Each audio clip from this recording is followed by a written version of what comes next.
You're listening to Taste for Truth Weight Loss Encouragement. I'm your host, Barb.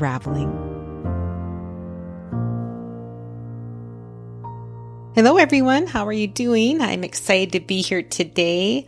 I am in my tiny little apartment in Moscow, Idaho. I love having a window with east sun coming in, so I'm looking across over here to my little kitchen window, loving that sunshine. One of the things that happens when we move into a new place is, first of all, it's a little bit stressful. This lifestyle is very fun, the travel physical therapy lifestyle, but it's also stressful. And when we get to a new place, I love moving in, but after I've moved in, I can't find anything. So today I had to search for my microphone and search for all the things that do this podcast episode. And I didn't really have one ready. So what I'm going to do today is I'm going to play two episodes I recorded a long time ago, but did not ever publish. So one of them is an Ask Barb episode I recorded 6 years ago. And so those were just some questions people had asked. So there are various topics. The very last topic is one about, which many of you guys have written since to ask about, is can you help your older children with food boundaries? So that one I left for the very end since a lot of you guys aren't in that situation. And then the first one I'll be sharing is, it's a meditation from my Say Goodbye to Emotional Eating book.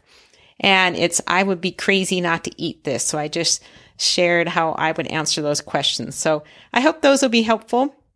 I also wanted to let you know that I am going to be winding down the podcast. And I hate to say that because I know a lot of you have shared with me about how you are so helped by it, but I will be keeping the episodes, the old episodes up and running. So I'll keep, making sure those are up so you can always listen to those older episodes. I'm not sure when my last episode will be, but I do want to offer that if any of you guys were sitting there thinking, I would be willing to do a victory interview. I'd be a little nervous about it, but I'd be willing to do it. I would love to have you contact me because I'd love to do some of those interviews before I end the podcast. And I should say right here from the beginning that I will keep doing my Christian Habits podcast. So that one will continue to go, and I'll probably do episodes more often on that one. And also, if you've already interviewed before in this podcast, maybe you did a coaching interview in the past or a victory interview in the past and would be willing to do another one, to share what's been going on since then. I've actually written to some people and asked them if they'd be willing to do another one because I thought their first ones were so helpful. I don't remember all of them, of course. So if you're one of those people and I haven't written you yet, write to me. We'll see what I get in, how many interviews I get lined up, and that will kind of decide how long it goes. But I wanted to give you some warning before I ended it. I guess another thing I'd like to tell you I'm really excited about, I'm going to start doing some online on-demand video courses. And so I'll give you more info on that as I get those ready. I imagine it will be, quite a while before I get them ready. But first possible time might be this fall or in January. We'll see how long it takes to do those. I'm excited about that. So I'm trying to find ways to make life more sustainable. I'm 64 right now. I want to keep working. I want to keep writing. I want to keep doing things, but I need to make it a more manageable workload. So that's why I'm trying to shift and see what I can do to make life a bit more manageable. And speaking of making life more manageable, I will also be shifting down in my podcasting schedule for the summer with both podcasts. So I may put out 1 or 2 episodes, but I will begin regular podcasting again in September. So if you guys subscribe to either my website, my newsletter, or subscribe to the podcasts themselves, then you'll be able to find out when those come out. Okay, let's get to those other pre-recorded episodes. Hey, you guys. So last night I was at my Bible study, and at our Bible study, we always have dessert first. In fact, it's called the Dessert First Bible Study. It's at our little church at Loon Mountain Ministries in New Hampshire. By the time you get this will have been a long time ago because I'm not going to put it out tonight. But anyway, I'm talking in the present tense. Last night we were at the Bible study and they had sugar cookies, and I love sugar cookies. And my boundaries say I can have dessert at social occasions. This was a social occasion, but only one. I can't have seconds. So I had my little sugar cookie. We had our Bible study. We're packing up to go home. And the guy who made the sugar cookie said, "Hey, you want to bring some cookies, some treats home?" So even though I knew I would probably eat that cookie maybe on the way home or as soon as I got home, I said, "Sure, I'll take a cookie." So I come home, I eat the cookie, and I think I'm going to renew my mind about this. So I'm going to use exercise number 31 in my book, Say Goodbye to Emotional Eating, to renew my mind about it. And that little renewing exercise is called, I would be crazy not to eat this. So picture yourself in whatever your current temptation is, and you can renew along with me as we go through these lies. So with this renewing exercise, we're going to talk about 5 things we believe in that situation. I'll do them one at a time. Okay, number 1, this food is so good, I should have another piece. Okay, here's the truth. Yes, this little treat was good. The sugar cookie was very good, but my boundaries say no seconds. And the reason I have that boundary is to prevent me from eating a second piece of all those little treats that are super yummy, because it's the second piece that gets me in trouble, not the first piece. Okay, the second belief was I want it, so I should have it. And I wrote, just because I want something, that doesn't mean I should have it. After all, what if I wanted my neighbor's husband? My life is far better if I live by design, not desire. In other words, I decide what I'll do rather than just do what I feel like doing. And, just think of this on a biblical level. I mean, God would not say, "Oh, Barb, you want it? Well, then you should do it." No, the Bible is full of all kinds of different little rules and suggestions for us that keep us from doing things we feel like doing, because God knows that not all those things are good for us, and they're not all good for others, and they're not all good for our relationship with God. Okay, the third belief is it's there. I have to eat it. And I put down, this is not true. God can give me the discipline to say no. It's okay to want something and say no to it. And actually, this little belief reminded me of my oldest son. He was 2 years over in Europe, and while he was over there, he developed a smoking habit. And when he came back, he wanted to break the habit, but you guys all know it's super hard to break a smoking habit. So what he told me he did is whenever he felt like having a cigarette, he would just sit there and he'd recognize, you know what, I really, really want this. And then he'd say, no, I'm not going to have it because I want all these things more. And that's what we can do. We can look, I could have looked at that sugar cookie when I got home, because I probably wouldn't have taken the time to do it at the Bible study. And I could have said, you know what, I really want that. And I could have felt that desire for it. But then I could have thought, okay, what kind of life do I want to live? What do I want more? And then just told myself, just because you want something, Barb, that doesn't mean you have to have it. It's okay to want something and not have it. We have a hard time believing that because our culture is all about, if you want something, you need to have it. If you feel like doing something, do it. If you feel like eating something, eat it. So that lie feels like truth to us. So we have to get it out of our system. Okay, number 4, why would I not eat it if it's there to eat? Here's what I wrote. Because I want the benefits that come from a lifestyle of following my boundaries. Good health, hope, contentment, enjoying food more, low cholesterol, fitting into my clothes, maintaining my weight, and the list could go on, right? Okay, the last belief was I would be crazy not to eat it. Here's what I wrote. Actually, when I look at the list of benefits I'm trading in for 3 minutes of excitement, I would be crazy to eat it. And after I was through renewing, my desires had changed. Now, this happened last night, so it doesn't affect my last night eating. I had that cookie. But taking the time to renew this morning, that's going to set me up for following my boundaries today, because when you break your boundaries the night before or the day before, you're far more inclined to break them the next day. I bet like 95% more. So if I want to follow my boundaries today, it really helps to renew my mind in the morning. Okay, well, I hope you guys found that helpful. I hope you renewed your mind along with me as I was renewing.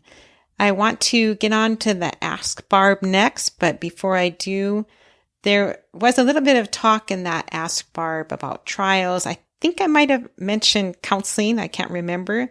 But if you don't have any local counselors to go to, one link you could use to do an online counselor is go to getfaithful.com/Christian habits, and you can find an online counselor. So of course, if you can go locally, that would be best. But I know sometimes it's hard to find one locally or you feel uncomfortable going locally. So getfaithful.com/Christian habits. You should be able, they ask a lot of questions there, and I did not design the question form, but anyway, that could be a helpful way to find a counselor.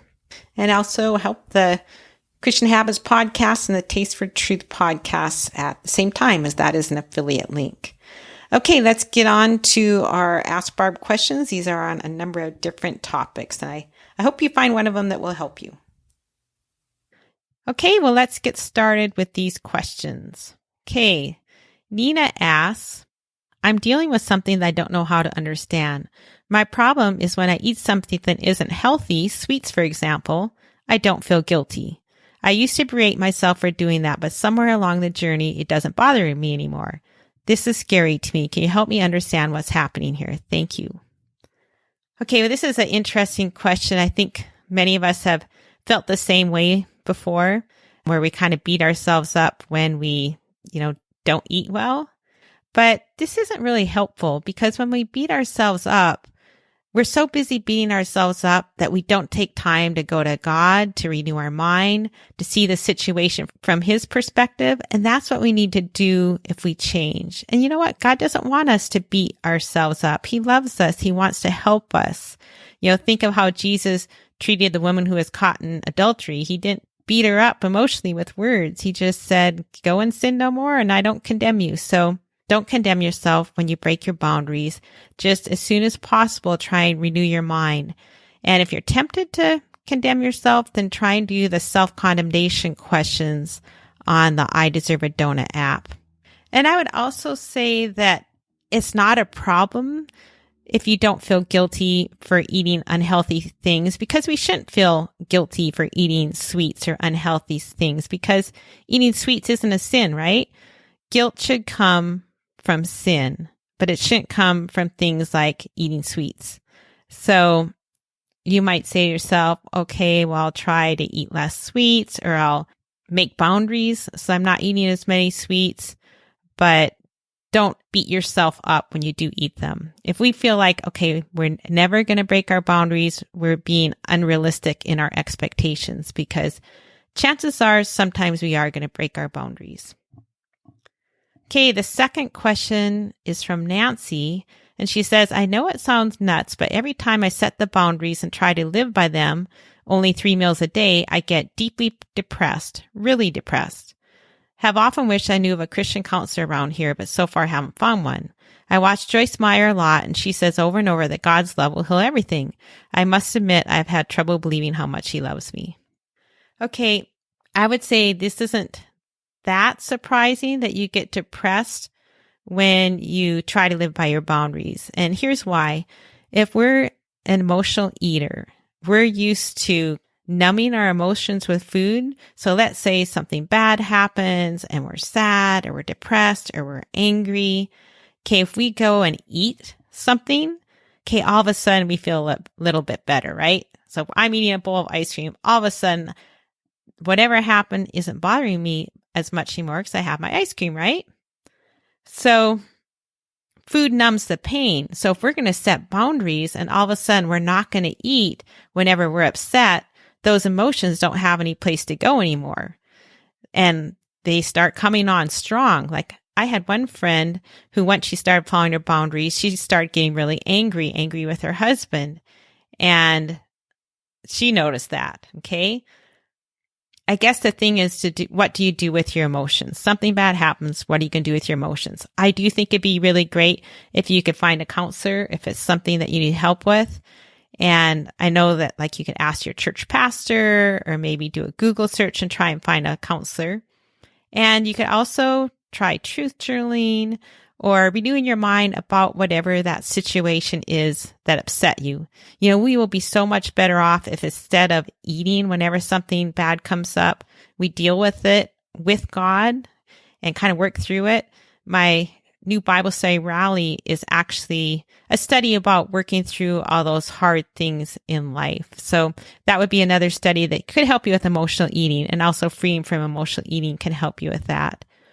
And one thing you want to avoid is starting a new habit to numb those emotions. Okay. So like maybe in the past, you might have eaten to numb the emotions. Don't start like wasting time on the internet to numb the emotions, or doing Facebook or something like that. The more we can go to God for help right away, the more we'll mature, the more we'll experience the fruit of the Spirit, and the more we'll follow our boundaries, our eating boundaries. But, I say that knowing how hard it is to do, okay?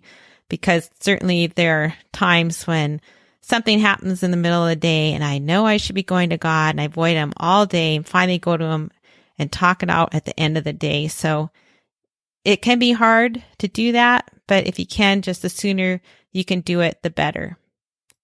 Okay, the third question is from Catherine, and she says, I've been using your I Deserve a Donut app, which I find extremely helpful. Thank you. I wonder whether you might be willing to expand it to cover physical conditions such as pain, tiredness, and non-situational depression. Those things seem to be huge craving triggers for me. Like right now, I'm super tired and my neck and head really hurt. So I feel irritated and miserable, and I don't want to eat or even cook the right thing. Okay, I think this is super hard if you're in pain or you're depressed or you're tired. I think we all know how hard it is to follow boundaries when we're feeling that way, right? Because not only do we have all that pain going on, we also have kind of a feeling like, you know what, my life is so hard, I kind of deserve a treat. So we have entitlement going on. Now, I haven't put questions for all those situations in the I Deserve a Donut app just because there'd be too many different situations.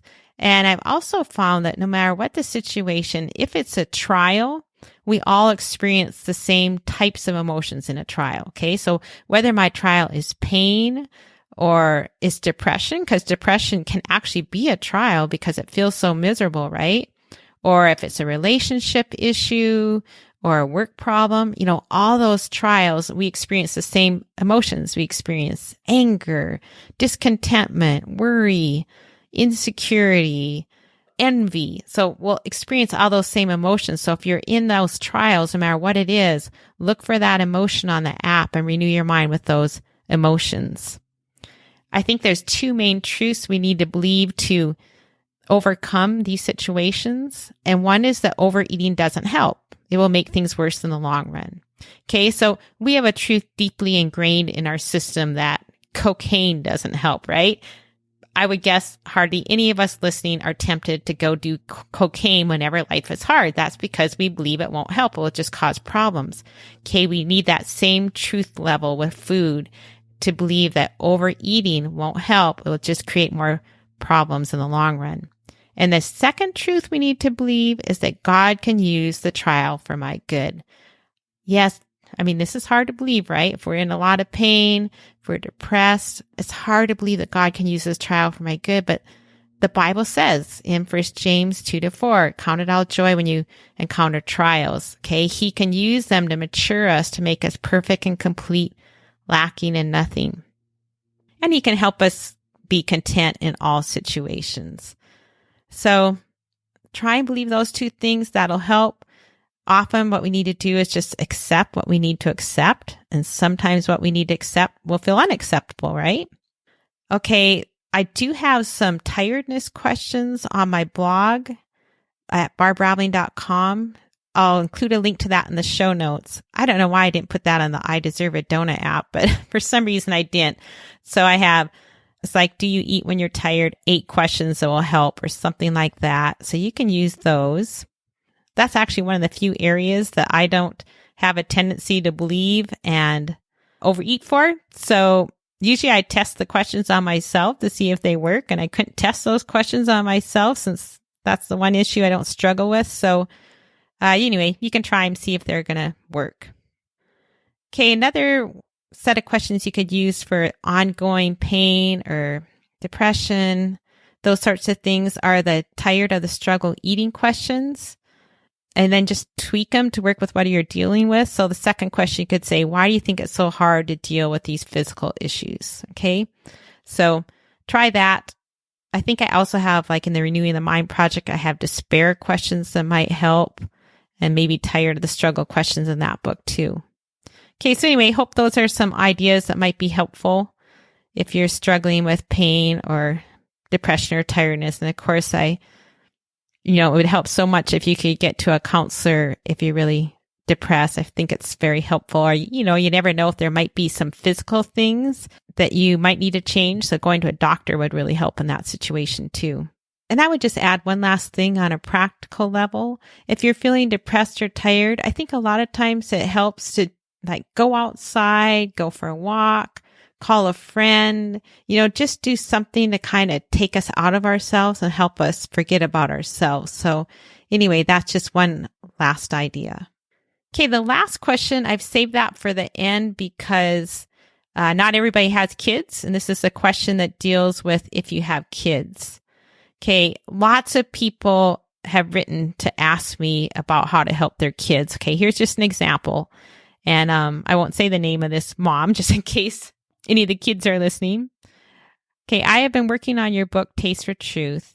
I'm on day 2 only and recognizing that I've never taught my teenage and older kids boundaries since I really don't have any. My question is, how can I help them address boundaries in their own lives? Painfully, I see how they have followed me and how I have failed them. Do you have any thoughts or ideas? Okay, well, I can relate to this question because I published Freedom from Emotional Eating 10 years ago in 2008. And at that time, my kids were 12 to 20 years old. And I realized as I was writing that book that I was totally training my kids to be emotional eating. I was totally training my kids to be emotional eaters. I had this friend, like a super skinny friend with a skinny husband, skinny kids. And I remember her teaching her kids when they were younger. She actually taught them how to, recognize if they're hungry and try and tell if they're full. And she taught them to be really healthy eaters. And, I've seen them as adults and they don't struggle with eating at all. Okay. I taught my kids things like, hey, if life is hard, let's drown our sorrows in ice cream, or, oh, we worked so hard today, we deserve a treat. So for us, it was kind of like a party atmosphere around food. So anyway, that's kind of a long story, but it's all to say, I know that struggle. So the question is, can you help your adult kids, or can you even help like your teenager kids? I totally think you can help your young kids, like under 10. You can do what my friend did, and, you can be a good example. So there's all kinds of things you can do with younger kids. But once kids hit their teenage years, it's a little bit harder to influence them. Okay. One of the reasons is, at least in the weight loss areas, is that kids can get defensive. And so if we say things about their weight, they might feel like, oh, mom expects me to be perfect, or my parents will only love me if I'm skinny. They usually know they have a problem and they want to, they want to be skinny usually, but they might feel just like we feel, right, guys? That you can't get over it, that it's too hard, that I'm going to struggle with this for the rest of my life. So they could already be feeling discouraged, defeated. They already know the advice, right? They know what they should do. So then when we tell them what they should do, that's not going to help because they already know that. And just like us, they can't do it. So I would say with your older kids, I would not give much advice, like maybe no advice. Definitely don't lecture. Don't keep saying things you learn from the Taste for Truth study if you're going through the Bible study. So don't do those sorts of things. Okay. But what can we do? Okay. You can be a good example. You could at least say one time, maybe if your kids are Christians, that, you're doing this Bible study if they're interested. So you could at least tell them about it, or the Donut app. But I would say only once. You could not have sweets or junk food in the house. So one of the things that my husband and I think I've told you guys we're already doing the sweets for social occasions and holidays only. So it used to be whenever our kids would come home for vacations that, it'd be like, let's live it up time. And we'd have ice cream and I'd make treats and cookies. So we have all kinds of fun things in the house. So I'm sure when they came home and, I remember going home to my parents' house and still do because they still have lots of ice cream, gain weight whenever you come home. Okay. Well, now when the kids come home, we don't have all those sweets because we don't consider our kids social occasions. So my husband and I aren't eating sweets, so we just don't have them around. So that's a way we can help our kids by not having them around. You could apologize to them for not teaching them boundaries, possibly, and just, say what you're learning about them. But I guess the bottom line is you can say a little bit. You can answer when you're asked, somebody, if they ask you for help, but you really can't say much. And definitely try not to keep bringing it up or try not to hint, or definitely don't give like a weight loss book to somebody for Christmas unless it's a friend that, you both have talked about weight loss before and for absolutely sure she wants it. Those are some ideas. So hopefully they're helpful. Oh, I guess you can definitely pray for him too. That'd be the other thing. Pray for him. Okay, this is Barb from May 2024 again. I had to re-record the ending because otherwise you would have heard the music coming in twice since I had that podcast all ready to go with music and everything.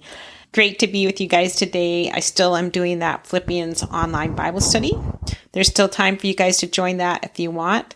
Go to barbraveling.com/online Bible study for information on that. I think there will be 4 lessons left that you can still go to if you're interested in that. Okay, I hope you guys have a great week following God and following your boundaries, and I will talk to you next time.